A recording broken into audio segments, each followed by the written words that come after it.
Bismillahirrahmanirrahim. Assalamualaikum warahmatullahi wabarakatuh. Waalaikumsalam warahmatullahi wabarakatuh.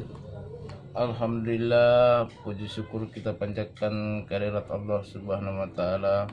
Atas kehendak dan karunia-Nya lah akhirnya kita sampai di tempat ini. Alhamdulillah. Pada kesempatan kali ini, saudara-saudaraku, kebetulan saya kedatangan tamu. Beliau katanya mencari saya. Jadi kesimpulannya kita tanya sendiri apa maksud kedatangannya ke rumah ini mencari saya. Sekarang saya tanya Bapak, nama tak dulu siapa? Nuru. Nuru. Tujuannya Bapak ke sini mau apa?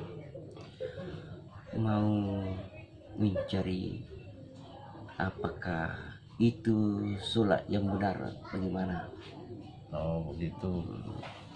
Itu pertanyakan.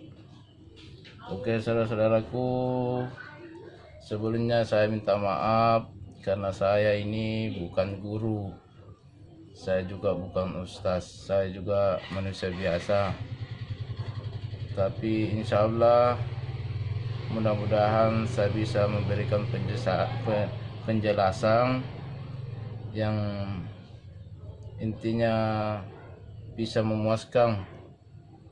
Nah, kalaupun pertanyaan ini agak sulit bagi saya karena saya bukan guru, tapi insya Allah saya akan mencari solusinya.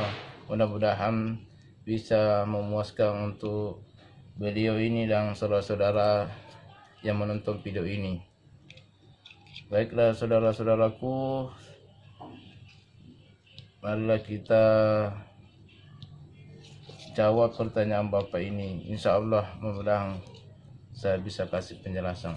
Oke saudaraku, belajar tentang sholat yang sebenarnya memang intinya mudah tapi susah, karena kita harus belajar dulu tentang syariat. Syariat itu harus punya aturan. Kalau tidak ada aturannya, apapun itu semuanya hambar. Jadi saudara-saudaraku, perlu saya ingatkan bahwasanya jangan dianggap syariat itu gampang, karena kebanyakan saudara-saudaraku yang saya lihat sekarang itu menganggap syariat itu gampang, padahal untuk mencapai tangga kedua yaitu dari tarikat itu perlu aturan. Hakikat harus ada semua aturannya, ada tingkatannya. Makrifat itu semua punya aturan. Untuk mencapai kesempurnaan makrifat, dasarnya harus bagus. Perbaiki akhlak sama orang, perbaiki sunat-sunatnya. Intinya kita harus belajar, mulai dari ucapan harus dijaga, tingkah laku, perilaku, sifat itu harus dibenahi. Hati-hati, janganlah menyimpan sesuatu yang bisa merugikan orang. Apapun itu, usahakan supaya kita, saudara-saudara kita, tidak berbuat dosa gara-gara kita. Makanya syariat jangan dianggap remeh. Sholat yang benar itu harus kita benarkan diri kita. Supaya niat kita insya Allah dijabah sama Allah, diterima sama Allah. Jadi semua punya aturan.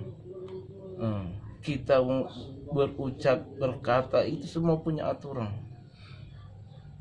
Kapan tidak punya aturan, maka semuanya sia-sia. intinya saudara-saudaraku, ya paling terpenting memang harus ada pembimbing. Tapi di sini kami tidak ada guru, kami hanya sama-sama belajar. Jadi saya mohon maaf kalau memang kata-kata saya belum bisa memuaskan. Intinya saya bukan guru, tapi kita sama-sama belajar, saling mengingatkan. Ya, pada dasarnya apapun yang namanya syariat tidak akan pernah sempurna makrifat kalau syariatnya tidak ada. Makanya syariat jangan dianggap enteng, tolong diperbaiki kata-katanya, cara berperilakunya. Janganlah mengambil sesuatu yang bukan hak. Yang paling penting satu, jujur, sabar, ikhlas.